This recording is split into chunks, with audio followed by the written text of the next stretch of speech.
আসসালামু আলাইকুম প্রিয় দর্শক, সবাই কেমন আছেন? ইরান যুক্তরাষ্ট্রের সম্পর্কের নতুন অধ্যায় শুরু হয়েছে। শান্তি সমৃদ্ধ বার্তা দিলেন জেডি ভ্যান্স। দীর্ঘ কয়েক দশক ধরে বৈরিতা, নিষেধাজ্ঞা, সামরিক উত্তেজনা, পারমাণবিক কর্মসূচি নিয়ে বিরোধ, হঠাৎ করেই নতুন এক বার্তা দিয়েছে ওয়াশিংটন। মার্কিন ভাইস প্রেসিডেন্ট জেডি ভ্যান্স বলেছেন, যুক্তরাষ্ট্র ও ইরান ভবিষ্যতে শান্তি সমৃদ্ধির জন্য একসঙ্গে কাজ করতে পারে। প্রশ্ন হলো, এটি কি সত্যি সম্পর্কের নতুন অধ্যায়, নাকি নতুন কোনো কূটনৈতিক কৌশল? কারণ যেই আমেরিকা ইরানকে দুই চোখে সহ্য করতে পারত না, সেই আমেরিকা এখন শান্তির বার্তা দিচ্ছে ইরানকে এবং একসঙ্গে কাজ করার আহ্বান জানিয়েছে। কাঁধে কাঁধ মিলিয়ে সামনে এগিয়ে যেতে চায়। সম্প্রতি একটি অনুষ্ঠানের বৈঠকের পর জেডি ভ্যান্স জানান, কয়েক ঘন্টার আলোচনায় উল্লেখযোগ্য অগ্রগতি হয়েছে। যদি তিনি ইরানকে মধ্যপ্রাচ্যের অস্থিতিশীলতার অন্যতম কারণ হিসাবে উল্লেখ করছেন, তবুও তিনি আশাবাদ ব্যক্ত করেন যে দুই দেশ এখন এমন একটি ভবিষ্যৎ দেখতে পাচ্ছে যেখানে সহযোগী পারস্পরিক উন্নয়নের সুযোগ রয়েছে। আসলে মার্কিন যুক্তরাষ্ট্র হচ্ছে তেলের মাথায় তেল ডালে।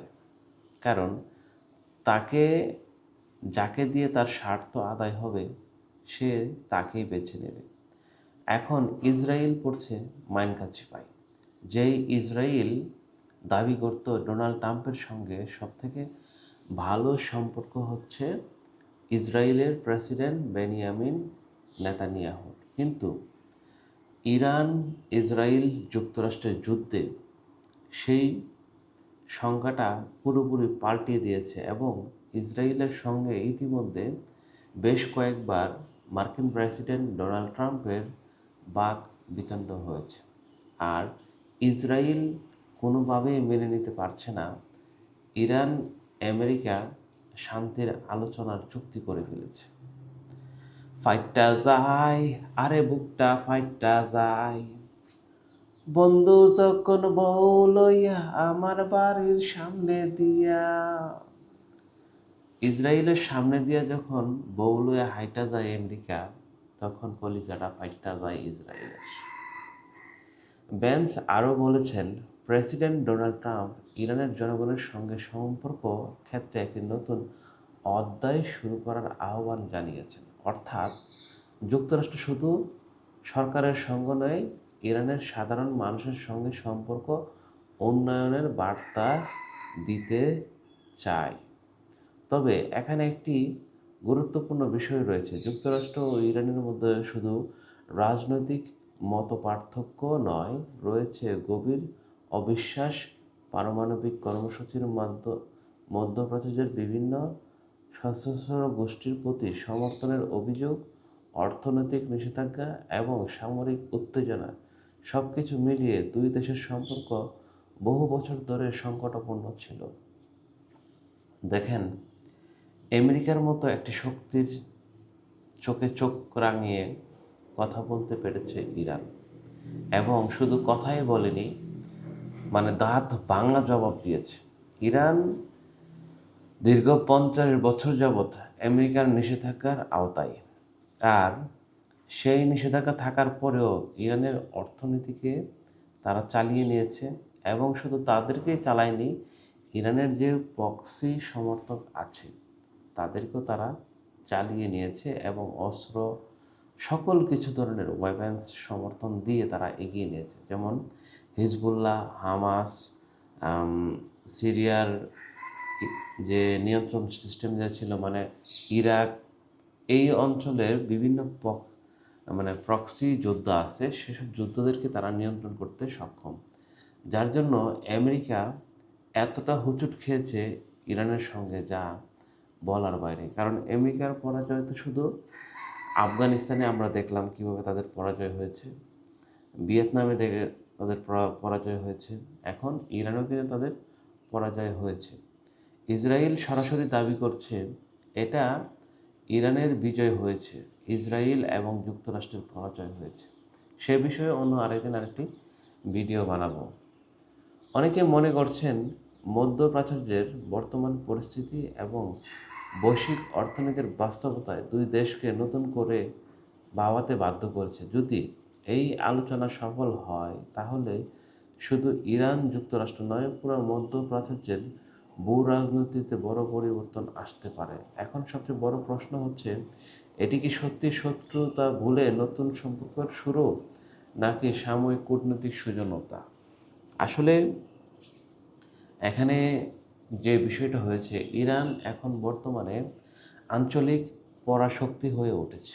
আর আঞ্চলিক পরাশক্তি হয়ে ওঠার কারণে ইরানকে এখন যুক্তরাষ্ট্র বাধ্য হয়ে তাদের সাথে সমঝোতায় আসতে বাধ্য হয়েছে।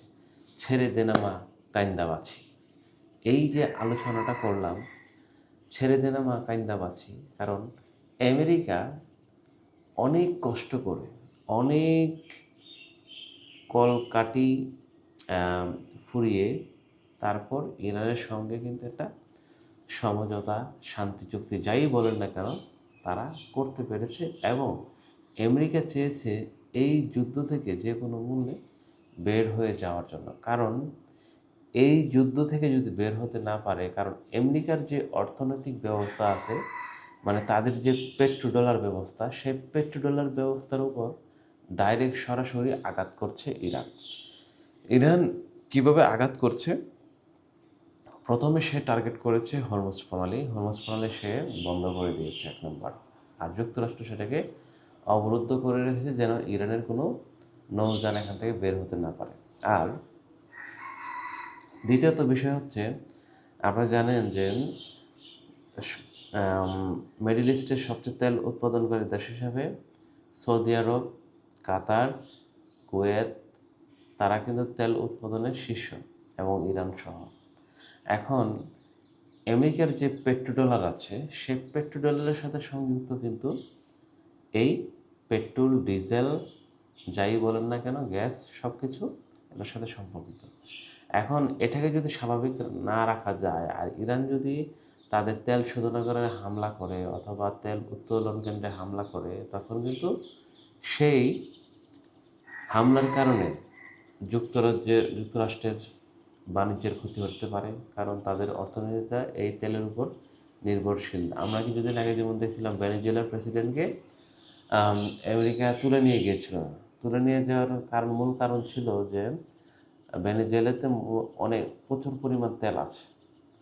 এই তেল থাকার কারণে আমেরিকা যে দেশে তেল আছে, মানে জ্বালানি আছে, সেই দেশের উপর কড়া নজর রাখে এবং সে যে কোনো মূল্যে সেখানে কবজা করতে চায়।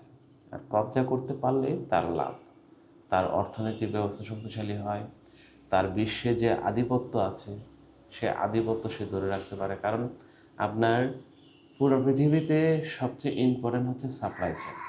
সাপ্লাই চেনে যদি আপনার সামান্যতম প্রবলেম হয়, পুরো পৃথিবীতে প্রবলেম হয়ে যেত। যেমন আমেরিকা ইরান যুদ্ধ করলো, কিন্তু সারা পৃথিবী থেকে সাফার করতে হয়েছে। অনেক দেশে, যেমন আমাদের দেশে রাশনিং করতে হয়েছে, ইন্ডিয়াতে অনেক সময় জ্বালানি বন্ধ করে দেওয়া হয়েছে, টাইমলি দেওয়া হয়েছে, এমন অনেক দেশের জ্বালানির দাম বাড়িয়ে দেওয়া হয়েছে। এই সমস্যাগুলো কিন্তু চরম আকার ধারণ করেছিল। তা আজকের ভিডিওটি এ পর্যন্তই। যদি আমাদের ভিডিওটি ভালো লাগে আপনাদের, অবশ্যই লাইক, কমেন্ট, শেয়ার করতে বলবেন না। ধন্যবাদ, ভালো থাকবেন, আল্লাহ হাফেজ।